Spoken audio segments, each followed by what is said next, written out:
আজ মঙ্গলবার 12ই শ্রাবণ 2025 সালের 29শে জুলাই। বৃশ্চিক রাশি, বৃশ্চিক লগ্ন, স্করপিয়ান সাইন জাতক জাতিকাদের আজকের দিনটি কিন্তু একটু সাবধানতা অবলম্বন করেই অতিবাহিত করতে হবে।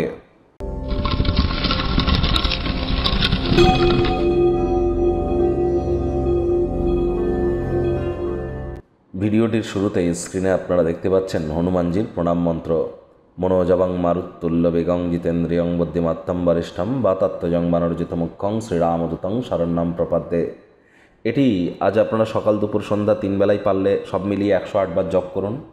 যদি না পারেন তাহলে অবশ্যই স্নান আদি সেরে এটি পঞ্চমুখী হনুমানজির ছবি বাড়ির দক্ষিণ দিক অথবা পূর্ব দিকের দেওয়ালে রাখুন। স্নান আদি সেরে একটু ধূপ জ্বালিয়ে হনুমানজির ছবির সামনে দাঁড়িয়ে প্রথমে সীতা মাইয়া এবং রামজির নাম জপ ধ্যান আরাধনা করে নিন।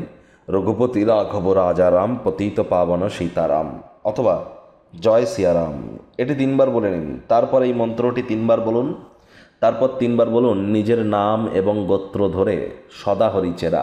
আবার বলছি, নিজের নাম এবং গোত্র ধরে সদা হরি চেরা 3 বার বলুন। বলার পর নিজের মনস্কামনাকে জানিয়ে নিজের দিনটি শুরু করুন। আজ ভুলেও ব্ল্যাক বা ব্লু কালারের ড্রেস যেন আপনারা পরিধান করবেন না। পাশে যদি কোনো হনুমান মন্দির থেকে থাকে সেখানে নিজের নাম গোত্র ধরে পুজো আপনারা দিতেই পারেন। আজ মঙ্গলবার, আর এই বছরটিও মঙ্গলের বছর। হনুমানজির নাম জপ ধ্যান আরাধনা যত করবেন তত বেটার ইম্প্যাক্ট আপনারা পাবেন, এ বিষয়ে কোনো সন্দেহের অবকাশ কিন্তু নেই। ভাগ্যমিটার আজ আপনাদের বলছে 2 আউট অফ 10, ভাগ্য আপনাদের অনুকূলেই থাকবে। দেখুন, কোনো নেগেটিভ বা নেতিবাচক কথাবার্তা বলতে কিন্তু আমাদেরও ভালো লাগে না, তবে গ্রহ নক্ষত্রের হেরফের অনুযায়ী ইন জেনারেল ডেলি প্রেডিকশন আমরা প্রস্তুত করে থাকি। যাদের চন্দ্ররাশি বৃশ্চিক অর্থাৎ মুন সাইন স্করপিও, এই গণনা তাদেরই কিন্তু অধিকাংশ ক্ষেত্রে খাটবে। আজ আপনি আপনার শক্তি নয় ইচ্ছা শক্তি হারিয়ে ফেলছেন। প্রকৃত সম্ভাবনাকে উপলব্ধি করুন। কায়িক পরিশ্রমের কারণে শরীরে ক্লান্তি আপনারা অনুভব করতেই পারেন। ওজন বুঝে ভোজন গ্রহণ করুন। রাস্তাঘাটে সাবধানে গাড়ি ঘোড়া চালান।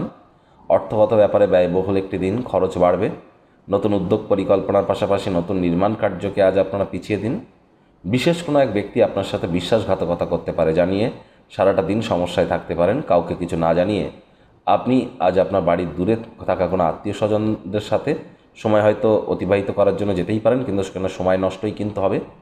আজ রাজনীতিবিদ যারা আছেন জনসংযোগ বৃদ্ধি করুন। কঠোর কায়িক পরিশ্রমের কোনো বিকল্পই নেই। চাকরিজীবীদেরও কম কথা বলে কাজ বেশি করতে হবে। শিক্ষার্থী বিদ্যার্থীদেরও পড়াশোনায় মনোযোগ আরও বৃদ্ধি করতে হবে। উচ্চশিক্ষার জন্য যারা বিদেশ যাত্রার কথা ভাবছিলেন, ভাগ্যদেবীও আজ আপনাদের পক্ষে নেই। সন্তান সন্ততি থেকে থাকলে তাদের দিকে কঠোর সজাগ দৃষ্টি বজায় রাখুন। অসৎ সঙ্গে চলে যেতে পারে, চোখে চোখ রেখে খুব ইজিলি মিথ্যে কথা বলে দিতে পারে, নেশা ভাঙের প্রতি আকৃষ্ট হতে পারে। হাউসওয়াইফ যারা আছেন গৃহের কর্ম যত দ্রুত শুরু করবেন সেটাই কিন্তু আপনাদের ক্ষেত্রে বেটার। প্রেমিক প্রেমিকা, স্বামী স্ত্রী, ভালোবাসার মানুষের সাথে কোনো প্রকার অহেতুক তর্ক বিতর্ক করা থেকে বিরত থাকুন। যদিও সন্ধেবেলার সময়টি চমৎকার কাটতে পারে, তৎসত্ত্বেও বলবো সন্দেহবাতিক হলেই কিন্তু মারাত্মক ক্ষতি। শত্রুপক্ষ বিরোধী পক্ষ আজ কিন্তু একটু হলেও শক্তিশালী থাকছে। গৃহের পরিবেশ শান্তিপূর্ণ নির্ঝঞ্ঝাট পরিগণিত হবে।